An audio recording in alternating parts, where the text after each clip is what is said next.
Hi, എല്ലാവർക്കും സുഖമല്ലേ? ഈ വർഷത്തെ 2014 രസതന്ത്രം റിവിഷനാണ് നമ്മൾ ചെയ്യാൻ പോകുന്നത്. അധ്യായം 1 വാതകാവസ്ഥയാണ് നമ്മൾ ഈ തവണ റിവിഷൻ ചെയ്യാൻ പോകുന്നത്. രസതന്ത്രത്തിലെ ആദ്യത്തെ പാഠമായ വാതകാവസ്ഥ. This video is brought to you by SAC, St. Augustine Tuition Center, Madathumpady. Instructor Sunny Thomas CT, lecturer in Kids College, Kottappuram, Thrissur, Kerala, India. For more information, log in to www.staugustintuition.website.com. Email sunny7791988@gmail.com. നമ്മുടെ Facebook പേജുണ്ട്, Saint Augustine tuition centre. അവിടെയും നിങ്ങൾക്ക് ഈ video കാണാൻ സാധിക്കുന്നതാണ്. നമ്മുടെ YouTube ചാനലിൽ നിങ്ങൾ സബ്സ്ക്രൈബ് ചെയ്യുകയാണെങ്കിൽ തുടർന്നുള്ള പുതിയ വീഡിയോസ് അപ്ലോഡ് ചെയ്യുമ്പോൾ നിങ്ങൾക്ക് അറിയാൻ കഴിയുന്നതാണ്. നമ്മുടെ വെബ്സൈറ്റ് ഇവിടെ താഴെ കൊടുത്തിട്ടുണ്ട്, അവിടെയും നിങ്ങൾക്ക് ഈ വീഡിയോ കണ്ടെത്താൻ കഴിയുന്നതാണ്. പാർട്ട് 1 നമ്മൾ ചെയ്യാൻ പോകുന്നത് രസതന്ത്രത്തിലെ ആദ്യത്തെ ചാപ്റ്ററായ വാതകാവസ്ഥയാണ്. ഇതൊരു റിവിഷൻ പാക്കേജാണ്. എല്ലാവർക്കും വിദ്യാഭ്യാസം ലഭിക്കണം, സൗജന്യമായി ലഭിക്കണം, അതും വളരെ ക്വാളിറ്റി ഉള്ളത് ലഭിക്കണം എന്ന ആഗ്രഹമാണ് ഇത്തരത്തിലുള്ളൊരു വീഡിയോനെ എന്നെ പ്രേരിപ്പിക്കുന്നത്. നമുക്ക് ഈ ചാപ്റ്ററിലെ പ്രധാന ആശയങ്ങൾ എന്തൊക്കെയാണെന്ന് നോക്കാം. 1. ദ്രവ്യത്തിൻ്റെ പ്രധാന അവസ്ഥകൾ. ദ്രവ്യത്തിൻ്റെ പ്രധാന അവസ്ഥകൾ എന്നൊക്കെ പറയുമ്പോൾ 3 അവസ്ഥകളാണ് പ്രധാനമായിട്ടുള്ളത്: ഖരം, ദ്രാവകം, വാതകം. അതിനെക്കുറിച്ച് നമ്മൾ പഠിക്കും. അതിൻ്റെ അവസ്ഥ എങ്ങനെയാണ്, അതെങ്ങനെ സ്ഥിതി ചെയ്യുന്നു, അതിൻ്റെ ഫുൾ ഡീറ്റെയിൽസ് നമ്മൾ ഈ ഹെഡിൻ്റെ താഴെ പഠിക്കും. അടുത്തത് വാതകത്തിൻ്റെ വ്യാപ്തവും മർദ്ദവും. നമ്മുടെ ചാപ്റ്റർ എന്തായിരുന്നു? ചാപ്റ്റർ വാതകാവസ്ഥയായിരുന്നു. അപ്പോൾ തീർച്ചയായിട്ടും ഈ ചാപ്റ്ററിൽ നമ്മൾ വാതകത്തെക്കുറിച്ചായിരിക്കും കൂടുതലായിട്ട് പഠിക്കുന്നത്. അതുകൊണ്ട് തന്നെ വാതകത്തിൻ്റെ വ്യാപ്തം എന്താണ്, അതിൻ്റെ മർദ്ദം എന്താണ്, അതിൻ്റെ ബന്ധം എങ്ങനെയാണ്. ഡിഫ്യൂഷൻ, അത് വാതകങ്ങൾക്കുള്ള ഒരു പ്രത്യേകമായ ഒരു സ്വഭാവമാണ് ഡിഫ്യൂഷൻ. അതെന്താണ് നമുക്ക് പിന്നീട് ചർച്ച ചെയ്യാം. Okay, diffusion. അടുത്തൊരു പോയിന്റ് വാതക മർദ്ദവും അന്തരീക്ഷ മർദ്ദവും. മർദ്ദം നിങ്ങൾ കേട്ടിട്ടുണ്ടാവും. അതിനകത്ത് നമ്മൾ വാതകവുമായി ബന്ധപ്പെട്ട് എന്താണ് വാതകമർദ്ദം, എന്താണ് അന്തരീക്ഷ മർദ്ദം. ഇനി ഈ വാതകങ്ങളിലെ നമ്മൾ നേരത്തെ പറഞ്ഞ വാതകത്തിൻ്റെ വ്യാപ്തവും മർദ്ദവും, ഈ വ്യാപ്തവും മർദ്ദവും തമ്മിൽ ബന്ധിപ്പിക്കുന്ന ഒരു നിയമമുണ്ട്, ബോയിൽ നിയമം. അതുപോലെ തന്നെ ചാൾസ് നിയമം, അത് വാതകങ്ങളുടെ വ്യാപ്തവും താപനിലയും തമ്മിൽ ബന്ധിപ്പിക്കുന്ന ഒരു നിയമമാണ്, നമ്മൾ പഠിക്കും ഡീറ്റെയിൽ ആയിട്ട്. പിന്നെ അബ്സല്യൂട്ട് സീറോ, താപനിലയുമായി ബന്ധപ്പെട്ട ഒരു ആശയമാണ്. പിന്നെ സംയോജിത വാതക സമവാക്യം, അതൊരു സമവാക്യമാണ്. ഈ നമ്മുടെ ബോയിൽ നിയമവും ചാൾസ് നിയമവും ഒക്കെ ചേരുന്ന ഒരു സമവാക്യമാണ്, നമ്മൾ പിന്നീട് പഠിക്കും ഡീറ്റെയിൽ ആയിട്ട്. പിന്നെ വരുന്നത് 3ാമത്തെ നിയമം, അവഗാഡോ നിയമം. അതിൻ്റെ എന്താണ് പറഞ്ഞിരിക്കുന്നത്, അതിൻ്റെ പ്രത്യേകത എന്തൊക്കെയാണെന്നുള്ളതാണ്. അവസാനം ഇത്തരം നിയമങ്ങളൊക്കെ പഠിക്കുന്നതുകൊണ്ട് നമ്മുടെ ജീവിതത്തിൽ എന്തെങ്കിലുമൊക്കെ പ്രയോജനമുണ്ടോ? അങ്ങനെ ചോദിച്ചാൽ ഈ വാതക നിയമം കൊണ്ടുള്ള നമ്മുടെ പ്രയോജനപ്പെടുത്തിയിരിക്കുന്ന മേഖലകൾ പരീക്ഷയ്ക്ക് ഇത് ഒരു പ്രാക്ടിക്കൽ ഓറിയൻറ്റഡ് ക്വസ്റ്റ്യൻസ് നമുക്ക് ഈ മേഖലയിൽ നിന്ന് വരാൻ ചാൻസ് ഉണ്ട്. ഓക്കെ, ആദ്യം നമുക്ക് ആദ്യത്തെ നമ്മുടെ ഈ പാഠത്തിലെ പ്രധാന ആശയം നോക്കാം. ദ്രവ്യത്തിൻ്റെ പ്രധാന അവസ്ഥകൾ എന്തൊക്കെയാണ് എന്ന് നോക്കാം. ഖരം. ദ്രവ്യത്തിൻ്റെ പ്രധാനപ്പെട്ട 3 അവസ്ഥകളിൽ ഒരവസ്ഥയാണ് ഖരം. ഖരം കേൾക്കുമ്പോൾ നിങ്ങൾക്ക് അറിയാം എന്താ, നിങ്ങളുടെ ഒരു ഇഷ്ടിക കഷ്ണം എടുത്താൽ അത് ഖരമാണ്. നമ്മളൊരു പാത്രം എടുത്താലോ, മട്ടത്തില, അതും ഖരമാണ്. ഇനി എന്തൊക്കെ പറയാം, നിങ്ങളുടെ കയ്യിലിരിക്കുന്ന പേന ഒരു ഖരവസ്തുവാണ്. ഇതൊക്കെ നമ്മളൊരു മേശപ്പുറത്ത് വെച്ചു എന്ന് വിചാരിക്കാം. ഈ ഇഷ്ടിക, പിന്നെന്താണ് ഒരു പാത്രം അല്ലെങ്കിൽ ഒരു പേനയൊക്കെ. രാവിലെ ഇത് വെച്ചിട്ട് നിങ്ങൾ സ്കൂളിൽ പോയി വൈകുന്നേരം വന്ന് നോക്കിയപ്പോഴോ അവിടെ തന്നെ ഇരിപ്പുണ്ട്. എന്താ, അതെങ്ങും പോവില്ല. കാരണം എന്താ, അതിൽ തന്മാത്രകൾ എങ്ങും സഞ്ചരിക്കൂല. അവർക്ക് തന്മാത്രകൾക്ക് സഞ്ചരിക്കാനുള്ള സ്വാതന്ത്ര്യമില്ല. അവരൊരു ജയിലിട്ട പോലെ എന്താണ് അവിടെ ഇങ്ങനെ വെറുതെ ഇങ്ങനെ നിൽക്കുകയാണ്. അപ്പം നമ്മൾ എങ്ങനെ പറയാൻ പറ്റും, നമുക്കൊരു ഡയഗ്രാം വരച്ച് പറയുകയാണെങ്കിൽ ഇതാണ് ഒരു പാത്രത്തിൽ നമ്മൾ ഒരു സോളിഡിൻ്റെ പാത്രമല്ല സോളിഡിൻ്റെ ഒരു പിക്ചർ നമ്മൾ എടുക്കുകയാണെങ്കിൽ നമുക്ക് കാണാൻ സാധിക്കുന്നത് അതിനകത്ത് ഓരോ തന്മാത്രകളും എന്താണ് ഈ തന്മാത്ര എന്ന് പറഞ്ഞു കഴിഞ്ഞാൽ ആറ്റങ്ങൾ ചേർന്നാണ് തന്മാത്ര ഉണ്ടാവുന്നത്. അപ്പോൾ ഉദാഹരണം എടുക്കുകയാണെങ്കിൽ ഉപ്പ് എടുക്കുകയാണെങ്കിൽ ഉപ്പിലെ സോഡിയം ക്ലോറൈഡ് എന്താണ് ഒരു തന്മാത്രയാണ്. അതിനകത്ത് സോഡിയം ഒരു ആറ്റമാണ്, ക്ലോറിൻ ഒരു ആറ്റമാണ്. അങ്ങനെ ഈ തന്മാത്രകളൊക്കെ എന്താണ് ഇങ്ങനെ അങ്ങനെ അടുപ്പിച്ചിരിക്കുകയാണ്. അതിൻ്റെ ഇടയിൽ ഒരു ഇത്തിരി പോലും സ്ഥലമില്ല. അവർ തമ്മിൽ കണ്ടോ ഒട്ടും സ്ഥലമില്ല. ഇങ്ങനെ അടുത്തിരിക്കുന്നത് കൊണ്ട് ഇവർക്ക് മൂവ് ചെയ്യാൻ പറ്റില്ല, സഞ്ചരിക്കാൻ പറ്റില്ല, അങ്ങോട്ടും പറ്റില്ല ഇങ്ങോട്ടും പറ്റില്ല. പിന്നെ ഇവർക്കൊരു ചലനമുണ്ട്. നമ്മൾ ചെണ്ട കൊട്ടുമ്പോൾ ചെണ്ടേന്ന് സൗണ്ട് കേൾക്കില്ല. എന്തുകൊണ്ടാ? നിങ്ങൾ ഫിസിക്സിൽ ശബ്ദം എന്ന ചാപ്റ്ററിൽ ഇത് പഠിച്ചിട്ടുണ്ട്. ഈ ചെണ്ടയിൽ നമ്മളിങ്ങനെ 2 വടി കൊണ്ട് കൊട്ടുമ്പോൾ ശബ്ദം വരാൻ കാരണം ചെണ്ടയിലെ തുകൽ എന്താണ് ഇങ്ങനെ കമ്പനം ചെയ്യുന്നതുകൊണ്ടാണ്. അതുപോലെ ഈ സോളിഡ്സിൽ അല്ലെങ്കിൽ ഈ ഖരത്തിൽ ഇങ്ങനെ ഒരു കമ്പന ചലനമുണ്ട്, പക്ഷെ വേറെ ചലനങ്ങളൊന്നുമില്ല. അതുകൊണ്ട് ഇവർക്ക് എങ്ങും പോകാൻ കഴിയില്ല. വളരെ അടുത്തിരിക്കുന്നത് കൊണ്ട് ഇവർ തമ്മിൽ വല്ലാത്തൊരു ആകർഷണം വളരെ അടുത്തിരിക്കുന്നുണ്ട്. മനസ്സിലായോ? ഇവർ നോക്കിയാൽ ഒട്ടും ഡിസ്റ്റൻസില്ല, ഇവർ തമ്മിൽ ഒട്ടും അകലുമില്ല. തൊട്ടടുത്താണെങ്കിൽ വളരെ ശ്രദ്ധ ഉണ്ടാവില്ലേ. നമ്മളടുത്ത് തൊട്ടടുത്തുള്ള വീട്ടുകാരുടെ വീട്ടിൽ നടക്കുന്ന അവരുടെ കാര്യങ്ങളും അല്ലെങ്കിൽ വീട്ടുകാരെ കുറിച്ചൊക്കെ അവർ വരുന്നതും പോകുന്നതും, ഇപ്പോൾ ഒരു കാർ അവിടെ തൊട്ടപ്പുറത്തെ വീട്ടിൽ അതൊക്കെ നമ്മൾ അറിയും, കാരണം നമ്മൾ തൊട്ടടുത്താണ് അല്ലേ. നമ്മൾ പെട്ടെന്ന് കാര്യങ്ങൾ മനസ്സിലാക്കും. അതേപോലെ തൊട്ടടുത്ത് നിൽക്കുന്നതുകൊണ്ട് ഇവർ ഭയങ്കര ആകർഷണമാണ്. ഒരുപാട് അകലെയാണെങ്കിലല്ലേ നമ്മൾ മറ്റുള്ളവരെ മറന്നു പോകുള്ളൂ. നമ്മൾ തൊട്ടടുത്താണെങ്കിൽ നമ്മൾ എപ്പോഴും കാണുമ്പോൾ ഒരു ഓർമ്മ ഉണ്ടാവും അല്ലേ. അതുപോലെ ഇവർ തമ്മിൽ ഭയങ്കര ആകർഷണമാണ്, കാരണം തൊട്ടടുത്ത് നിൽക്കുന്നതിന് അകലുമില്ല. അപ്പോൾ അതുകൊണ്ട് തന്നെ നമുക്ക് പറയാൻ സാധിക്കും ഖരവസ്തുക്കളിൽ തന്മാത്രയുടെ അടുത്ത് നിൽക്കുന്നതുകൊണ്ട് അവരെങ്ങും പോവില്ല, അവിടെ തന്നെ നിൽക്കും. അതാണ് നിങ്ങൾ രാവിലെ മേശപ്പുറത്ത് വെച്ചിട്ട് പോയ പേനയും അല്ലെങ്കിൽ പാത്രമൊക്കെ വൈകുന്നേരം വന്നപ്പോൾ അവിടെ തന്നെ ഇരിക്കുന്നൊന്നും പോകാത്തത്. അപ്പം എന്താ ഖരം എന്ന് ചോദിച്ചു കഴിഞ്ഞാൽ തന്മാത്ര വളരെ അടുത്ത് സ്ഥിതി ചെയ്യുന്നു. കണ്ടോ, ഏറ്റവും പ്രധാനപ്പെട്ട പോയിന്റ്, തന്മാത്രകൾ എവിടെ സ്ഥിതി ചെയ്യുന്നു? വളരെ അടുത്ത്. പിന്നെന്താ പറയുന്നത്? തന്മാത്രകൾ തമ്മിലുള്ള ആകർഷണ ബലം വളരെ കൂടുതലാണ്. തൊട്ടടുത്താവുമ്പോൾ ഇങ്ങനെ അട്ടിപ്പിടിച്ചിരിക്കും അല്ലേ. അതുകൊണ്ട് നമുക്ക് എന്ത് ചെയ്യാൻ പറ്റും? കൃത്യമായ ആകൃതി ഉണ്ടാക്കാൻ പറ്റും. നമുക്കിപ്പോൾ ചതുരത്തിൽ ഇഷ്ടിക ഉണ്ടാക്കാം.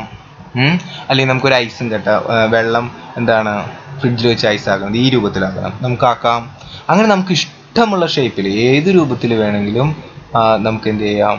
ഈ പറയുന്ന സോളിഡ്സ് ഖരപദാർത്ഥങ്ങൾ ഉണ്ടാക്കാം. നമ്മൾ ഇഷ്ടിക, കല്ല് അല്ലെങ്കിൽ നമ്മൾ കാണുന്ന എല്ലാ വസ്തുക്കളും, ഇപ്പം നിങ്ങളുടെ കാണുന്ന കമ്പ്യൂട്ടർ, ഇതൊക്കെ ഖരവസ്തുക്കളാണ് എല്ലാം. അപ്പോൾ അതിനൊക്കെ ഒരു ആകൃതി ഉണ്ട്, ഒന്നില്ലെങ്കിൽ ചതുരം അല്ലെങ്കിൽ ത്രികോണം. അപ്പോൾ നമുക്ക് പറയുകയാണെങ്കിൽ ഖരം വളരെ അടുത്ത് സ്ഥിതി ചെയ്യുന്നു. തന്മാത്രകൾ വളരെ അടുത്ത് സ്ഥിതി ചെയ്യുന്നു. ഒന്നാമത്തെ പോയിന്റ്. രണ്ടാമത്തെ പോയിന്റ്, തന്മാത്രകൾ തമ്മിലുള്ള ആകർഷണ ബലം വളരെ കൂടുതലാണ്. രണ്ടാമത്തെ പോയിന്റ്. മൂന്നാമത്തെ പോയിന്റ്, കൃത്യമായ ആകൃതി ഉണ്ടാക്കാൻ കാരണമുണ്ട്. അപ്പോൾ ഖരവസ്തുക്കൾക്ക് തന്മാത്രകൾ വളരെ അടുത്ത് സ്ഥിതി ചെയ്യുന്നു. അവർ തമ്മിലുള്ള ആകർഷണ ബലം വളരെ കൂടുതലാണ്.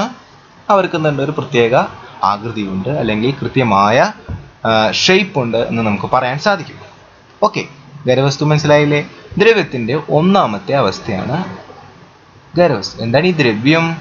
ദ്രവ്യം എന്ന് പറഞ്ഞു കഴിഞ്ഞാൽ സ്ഥിതി ചെയ്യാൻ സ്ഥലം ആവശ്യമായിട്ടുള്ള എന്തൊരു വസ്തുവിനെയും അല്ലെങ്കിൽ വ്യാപ്തമുള്ള സ്ഥിതി ചെയ്യാൻ സ്ഥലം ആവശ്യമായ ഏതൊരു വസ്തുവിനെയും നമുക്ക് ദ്രവ്യം എന്ന് പറയും. ഇംഗ്ലീഷിൽ മാറ്റർ എന്ന് പറയും നമ്മൾ.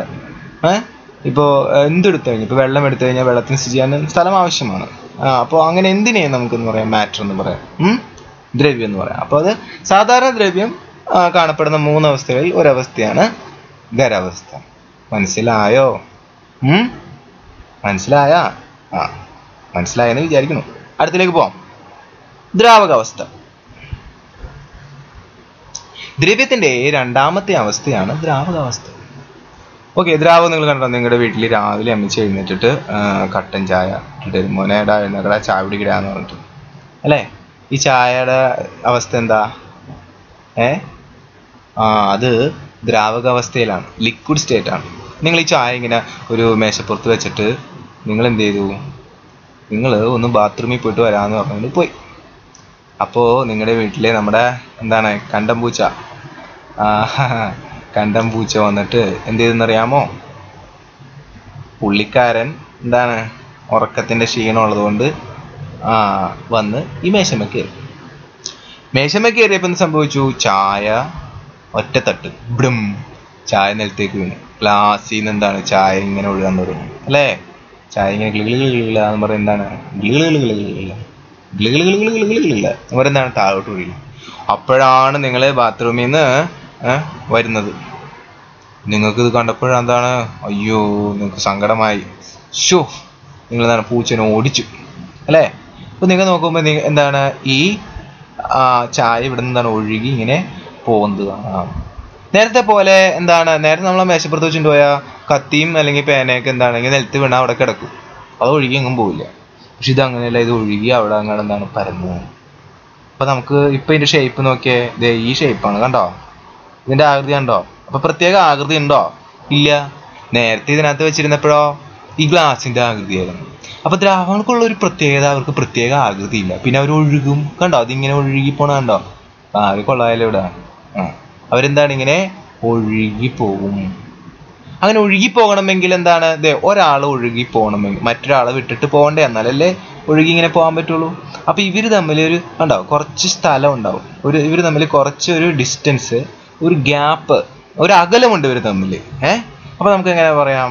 ദ്രാവകാവസ്ഥയിൽ നമ്മളൊരു പിക്ചർ വരയ്ക്കുകയാണെങ്കിൽ നേരത്തെ പോലെ അല്ല, തന്മാത്രകൾ തമ്മിൽ ഇങ്ങനെ കുറച്ച് ഉണ്ടോ, കുറച്ച് അകലമുണ്ട്. ഉണ്ട്,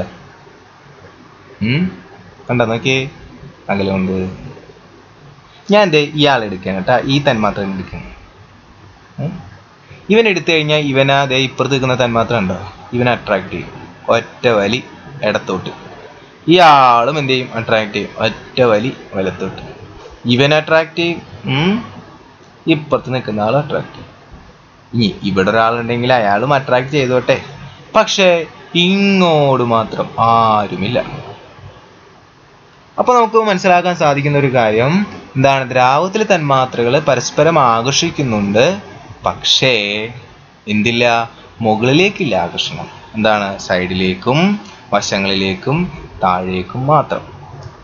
ഇനി ഇവർ തൊട്ടടുത്താണോ സ്ഥിതി ചെയ്യുന്നത്? അല്ല. ഖരവസ്തുവിൽ എങ്ങനെയായിരുന്നു ഒന്ന് ആലോചിച്ച് നോക്കിയേ. ഖരവസ്തുവിൽ ചിത്രം കണ്ടോ, വളരെ തൊട്ടടുത്തായിരുന്നു, ഒട്ടും ഗ്യാപ്പില്ല. അതുകൊണ്ട് അവർക്ക് എന്ത് ചലനമുള്ളൂ? കമ്പന ചലനമായിരുന്നു. എന്ത് ചലനമാണ്? കമ്പന ചലനം. കമ്പന ചലനം.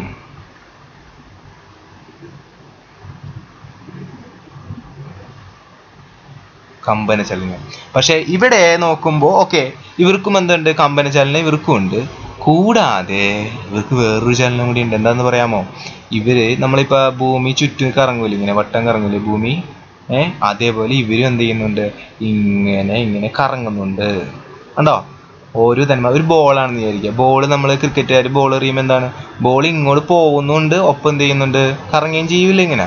അതേപോലെയാണ് ഇവർ ഇങ്ങോട്ട് പോകുന്നുണ്ട്, ഇവര് എന്താണ്? ഇങ്ങോട്ട് പോകുന്നുണ്ട്, ഒപ്പം എന്ത് ചെയ്യുന്നുണ്ട്? ഈ പോകുന്ന വഴിക്ക് ഇങ്ങനെ കറങ്ങുന്നുണ്ട്, പിന്നെ ഇങ്ങനെ കമ്പനം ചെയ്യുന്നുണ്ട്. ഒന്ന് ആലോചിച്ച് നോക്കിയേ, ഇതിങ്ങനെ കമ്പനം ചെയ്യുന്നു, പിന്നെന്താണ്? കറങ്ങുന്നു, പിന്നെന്താണ്? ഒരു സ്ഥലത്ത് നിന്ന് സ്ഥലത്തേക്ക് പോകുന്നു. അപ്പൊ മൂന്ന് ചലനമാണ്. ഒന്ന് കമ്പന ചലനം, നമ്മൾ നേരത്തെ പറഞ്ഞ എന്താണ്? കമ്പന ചലനം. കമ്പന ചലനം ഇതാണ് ഒന്ന്. രണ്ട്, ഇവർക്ക് എന്താണ്? ഒരു സ്ഥലത്ത് നിന്നും മറ്റൊരു സ്ഥലത്തേക്കുള്ള പോകുന്ന ചലനം. അതിനെക്കുറിച്ച് നിങ്ങൾക്ക് പഠിക്കാനില്ല, എന്നാലും ആ ചലനത്തിൻ്റെ പേര് ഇംഗ്ലീഷിൽ ട്രാൻസ്ലേഷൻ മോഷൻ എന്ന് പറയും. മൂന്നാമത്തെ ഒരു ചലനം എന്ന് പറഞ്ഞാൽ റൊട്ടേഷൻ മോഷനാണ്. ഇങ്ങനെ വട്ടത്തിൽ എന്താണ് ഇങ്ങനെ കറങ്ങുന്നത്. ഓക്കെ, അപ്പോൾ നമ്മൾ പറഞ്ഞു വന്നതെന്ന് വെച്ച് കഴിഞ്ഞാൽ ദ്രാവകത്തിലെ ഒന്നാമത്തെ പോയിന്റ്, തന്മാത്രകൾ തമ്മിൽ എന്തുണ്ട്? തൊട്ടടുത്തല്ല, ഒരു അകലമുണ്ട്. എന്താണ്? അകലം. അകലം. അകലമുണ്ട്. ആരെ അപേക്ഷിച്ച്? ഖരപദാർത്ഥത്തെ അപേക്ഷിച്ച്. പിന്നെന്താണ്? ആകർഷണ ബലം എന്താണ്? കുറവാണ്. ആകർഷണ ബലം എന്താണ്? കുറവാണ്. മനസ്സിലായോ? നിങ്ങൾ നോക്കണം. എന്താ ദ്രാവകങ്ങളിൽ തന്മാത്രകൾ ഖരപദാർത്ഥങ്ങളെ അപേക്ഷിച്ച്, നമുക്ക് ഖരപദാർത്ഥങ്ങളെ എന്താണ് നമ്മളൊരു ബേസിക് ആയിട്ട് എടുക്കുകയാണ്, ഒരു അടിസ്ഥാനമായിട്ട് എടുക്കുകയാണെങ്കിൽ ഖരപദാർത്ഥങ്ങളെ അപേക്ഷിച്ച് അല്പം അകന്നാണ് എന്ത് സ്ഥിതി ചെയ്യുന്നത്. നമ്മൾ കണ്ടു നേരത്തെ അല്ലേ? ഖരപദാർത്ഥങ്ങളെ അപേക്ഷിച്ച് എന്താണ്? കുറച്ച് അകലെയാണ് ദ്രാവക പദാർത്ഥങ്ങൾ സ്ഥിതി ചെയ്യുന്നത്. ഇനിയോ തന്മാത്രകൾ തമ്മിലുള്ള അകലം എന്താണ്? താരതമ്യേന കുറവായതിനാൽ. കണ്ടോ, അകലം കുറവാണ്. ശരിയല്ലേ? ഇവര് തമ്മിൽ എന്താണ്? അകലം എന്താണ് കുറവായതിനാൽ അവ ഒന്നിനു മീതെ ഒന്നായി മറിയുന്നു. അതുകൊണ്ട് ദ്രാവകങ്ങൾ ഒഴുകുന്നത്. മനസ്സിലായോ? അതായത് ഒരു തന്മാത്രയുടെ മീതെ വേറൊരു തന്മാത്ര കയറി വരും. കാരണം ഇവർ തമ്മിൽ അകലം കുറവാണ്, അട്രാക്ഷനും കുറവാണ്. അപ്പം മറ്റേ ആൾ അതിൻ്റെ മീതെ കൂടെ ഒഴുകിപ്പോവും. അതാണ് നമ്മളിങ്ങനെ എന്താണ് ഒരു ഗ്ലാസ് നമ്മളിങ്ങനെ തുറന്നാൽ അതിൽ നിന്ന് എന്താണ് വെള്ളം ഇങ്ങനെ ഒഴുകി വീഴുന്നത്. നമ്മൾ ഈ പൈപ്പൊക്കെ തുറന്നു കഴിഞ്ഞാൽ കണ്ടിട്ടുണ്ടോ? പൈപ്പ് തുറന്നു കഴിഞ്ഞാൽ പൈപ്പിൽ നിന്ന് ഇങ്ങനെ വെള്ളം ചുറൂന്ന് പറയുന്നതാണ് താഴോട്ട് വീഴും. അപ്പോൾ ഒരാൾ പരസ്പരം അട്രാക്ട് ചെയ്തേക്കാണ്, കണ്ടോ? എന്നിട്ട് അവരെന്താ പരസ്പരം ആകർഷണമുണ്ട്. ഒരാളുടെ പുറകെ ഒരാൾ ഇങ്ങോട്ട് പോരും. തെന്നി നിലത്ത് വീണാലോ? നിലത്ത് വീണാൽ അവരിങ്ങനെ ഒഴുകിപ്പോവും. അപ്പം നമ്മൾ പറഞ്ഞു വന്നത് ദ്രാവകങ്ങളിൽ തന്മാത്രകൾ ഖരപദാർത്ഥങ്ങളെ അപേക്ഷിച്ച് അല്പം അകന്നാണ്. ഒരുപാട് അകലത്തിലൊന്നുമല്ല, പക്ഷെ ഖരപദാർത്ഥങ്ങളെക്കാളും അകന്നാണ് സ്ഥിതി ചെയ്യുന്നത്. ഇനി അകലം കുറവായതിനാൽ അവരെന്താണ് ഒന്നിനു മീതെ ഒന്നായി കുത്തിമറിയുന്നു. അതുകൊണ്ടാണ് ദ്രാവകങ്ങൾ ഒഴുകുന്നത്. ഓക്കെ, മനസ്സിലായ? മനസ്സിലായെന്ന് വിചാരിക്കുന്നു. അടുത്തിലോട്ട് പോവാം. വാതകാവസ്ഥ. എന്താണ് ഈ വാതകാവസ്ഥ? ഒന്നും പറയണ്ട.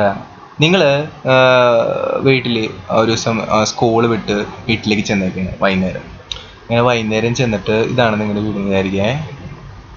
ഇതാ നിങ്ങളുടെ വീട്, ഇതാണ് നല്ല വീടല്ലേ. ആ വീട്ടിലേക്ക് നിങ്ങൾ വീട്ടിൽ ചെന്നപ്പോൾ എന്താണ് അവൻ്റെ വീടിൻ്റെ ഉള്ളിൽ നിന്ന് നല്ല സൂപ്പർ എന്താണ് മണം വരെയാണ്. നല്ല ചിക്കൻ കറിയുടെ മണം. എന്താണ്? ചിക്കൻ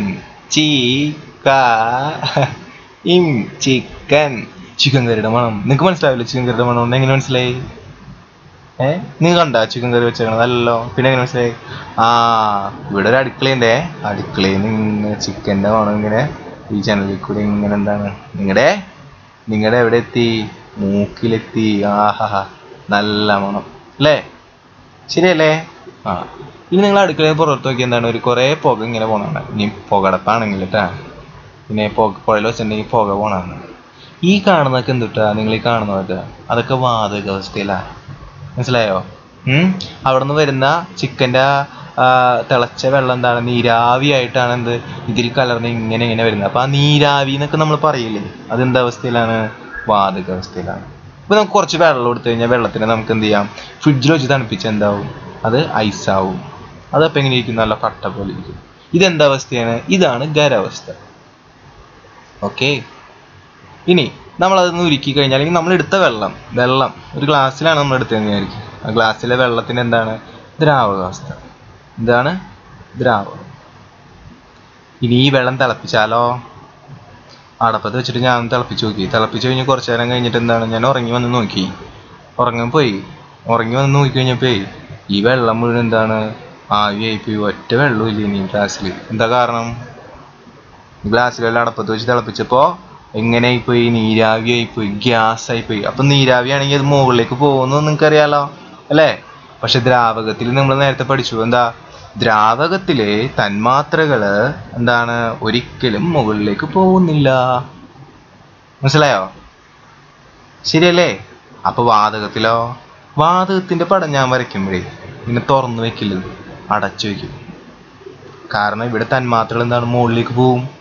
അപ്പോൾ ഇവിടെ ഒരു തന്മാത്ര ഉണ്ടെങ്കിൽ ഇയാൾ എന്താണ്? മുകളിലേക്ക് പോയതേ ഇവിടെ വന്ന് അങ്ങോട്ട് ഇടിക്കും. കണ്ടോ? അങ്ങനെ ഇവര് തമ്മിൽ ഇങ്ങനെ ഒത്തിരി അകലമുണ്ടാവും. തന്മാത്രകൾ തമ്മിൽ ഒത്തിരി അകലമുണ്ടാവും. അതുകൊണ്ട് ഇവർ തമ്മിലുള്ള ആകർഷണ ബലം എന്താ? ആകർഷണ ബലം ഒട്ടില്ല. കണ്ടോ? ഒരുപാട് അകലെയാണ്. നേരത്തെ പോലെ അല്ല. തന്മാത്രകൾ തമ്മിലപ്പോൾ ആകർഷണ ബലം ഒട്ടുമില്ല. ഇനി ഇവിടെ മോഷൻ നോക്കുമ്പോൾ ഇവരുടെ ചലനം നോക്കിയേ. ഒരാൾക്ക് ഇങ്ങോട്ട് പോവാം. കണ്ടോ? ഇങ്ങോട്ട് പോവാം. നോക്കിയേ, ഇപ്പം നമ്മളൊരു വരയ്ക്കുകയാണെങ്കിൽ ഒരാൾ ഇങ്ങോട്ട് പോയി വിചാരിക്കും. അപ്പോൾ ഒരാൾ പോകുന്നത് ഇങ്ങോട്ടാണ്, വേറൊരാൾ എന്താണ്? ഇങ്ങോട്ട്. തോന്നിയ പോലെയാണെന്ന് കണ്ട. നമ്മളിതിനെ പറയും റാൻഡം മോഷൻ എന്ന് പറയും ഇംഗ്ലീഷിൽ. അതായത് ഇവർക്ക് എങ്ങോട്ടാ പോകേണ്ടതെന്ന് ഇവർക്ക് തന്നെ അറിയില്ല, തോന്നിയ പോലെ പോവുകയാണ്. ഒരു പ്രത്യേകിച്ച് ഇങ്ങനെ ഒരു ഡയറക്ഷനൊന്നുമില്ല. അതുകൊണ്ട് എന്താണ് പ്രത്യേകത നിങ്ങൾ ആലോചിച്ച് നോക്കിയേ. അതുകൊണ്ട് ഇവർ ഈ മുകളിൽ നിന്ന് പുറത്തേക്ക് വരാൻ വേണ്ടിയിട്ട് ഇവിടെ വന്ന് ഇങ്ങനെ ഇടിക്കും. ഉണ്ടോ? പ്രഷർ കൊടുക്കും. അപ്പോൾ പുറത്തേക്ക് നമ്മൾ ഈ പാത്രം തുറന്നു കഴിഞ്ഞാൽ എന്ത് ചെയ്യും? ഇവർ പോവും. ഗ്യാസസ് അല്ലേ? പുറത്തേക്ക് അവരെന്ത് ചെയ്യും? പോവും. അപ്പോൾ നമ്മൾ പറഞ്ഞു വന്നതെന്ന് വെച്ച് കഴിഞ്ഞാൽ, നേരത്തെ പറഞ്ഞ പോലെ കാര്യങ്ങൾ പറയുകയാണെങ്കിൽ വാതകങ്ങളിൽ തന്മാത്രകൾ തമ്മിൽ എന്തുണ്ട്? വളരെ വലിയ അകലമാണ്. അപ്പോൾ അകലം കൂടുന്തോറും ആകർഷണ ബലം കുറയും. നമ്മളുടെ ബന്ധുക്കളൊക്കെ ഒരുപാട് അകലെയാണെങ്കിൽ നമ്മൾ എന്താണ് എല്ലാ ദിവസവും അവരെ ആലോചിക്കാനോ അല്ലെങ്കിൽ കാണാനോ നിൽക്കുന്നില്ല. അപ്പം നമുക്ക് മറന്നു പോകും. 2 ദിവസത്തിനൊക്കെ കഴിഞ്ഞ് കഴിയുമ്പോൾ നമ്മൾ മറന്നു പോകും. പിന്നെ വല്ലപ്പോഴും എന്തെങ്കിലും കാര്യങ്ങളുണ്ടാകുമ്പോഴേക്കും ഓർക്കണേ. അതുപോലെ ഇവിടെ തന്മാത്രകൾ ഒരുപാട് അകലത്തിലാണ്. അതുകൊണ്ട് അവർ തമ്മിൽ വലിയ ആകർഷണമില്ല, വലിയ ബന്ധമില്ല. അവരും ഫോണൊന്നും വിളിക്കാറില്ല, അവർ ഒന്നും മിണ്ടാറില്ല, കാണാറില്ല. മനസ്സിലായോ? അവരകന്നു പോകും. അപ്പോൾ എന്താണ് വാതകം? വാതകങ്ങളിൽ തന്മാത്രകൾ വളരെ അകന്ന് കാണുന്നു. അവ തമ്മിൽ ആകർഷണബലം തീരെ കുറവാണ്. വാതകങ്ങൾ എളുപ്പത്തിൽ പരക്കാൻ അല്ലെങ്കിൽ വ്യാപിക്കാൻ കാരണം ഇതാണ്. എന്താണ്? ഒന്നുകൂടി പറയാം. വാതകങ്ങളിൽ തന്മാത്രകൾ വളരെ അകന്ന് കാണുന്നു. അവ തമ്മിൽ ആകർഷണബലം തീരെ കുറവാണ്. വാതകങ്ങൾ എളുപ്പത്തിൽ പരക്കാൻ അല്ലെങ്കിൽ വ്യാപിക്കാൻ കാരണം ഇതാണ്. എന്താണ് ഈ വ്യാപനം? നമ്മൾ പിന്നീട് പഠിക്കും കേട്ടോ.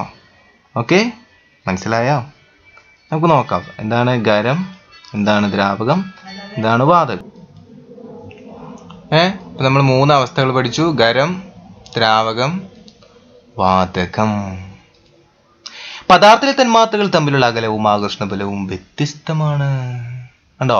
ഈ ഖരത്തിലും ദ്രാവകത്തിലും വാതകത്തിലേക്ക് നമ്മൾ നോക്കുമ്പോൾ തന്മാത്രകൾ തമ്മിലുള്ള അകലം വേറെയാണ്, ആകർഷണ ബലമൊക്കെ വേറെയാണ്.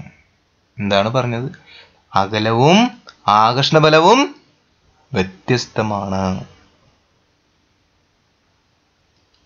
എന്തൊക്കെയാണ് പ്രത്യേകതകൾ നമ്മൾ ചർച്ച ചെയ്തത്? ഒന്ന്, അകലം.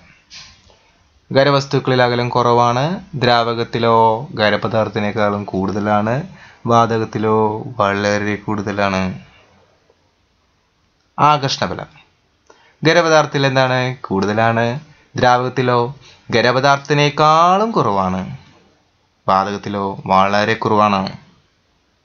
ഇതിനകത്ത് പ്രധാനപ്പെട്ട ചില പോയിന്റ് പറയാം. നോക്കി, ഖരവസ്തുക്കളിൽ ആകർഷണബലം വളരെ കൂടുതലാണ്. അതുകൊണ്ടാണ് അവരെങ്ങും പോകാതെ അവിടെ തന്നെ നിൽക്കുന്നത്. നോക്കിയേ, വാതകങ്ങളിൽ വളരെ കുറവാണ്. ഒരുപാട് അകലത്തിലാണ് അവർ. അതുകൊണ്ട് അവരെന്ത് ചെയ്യും?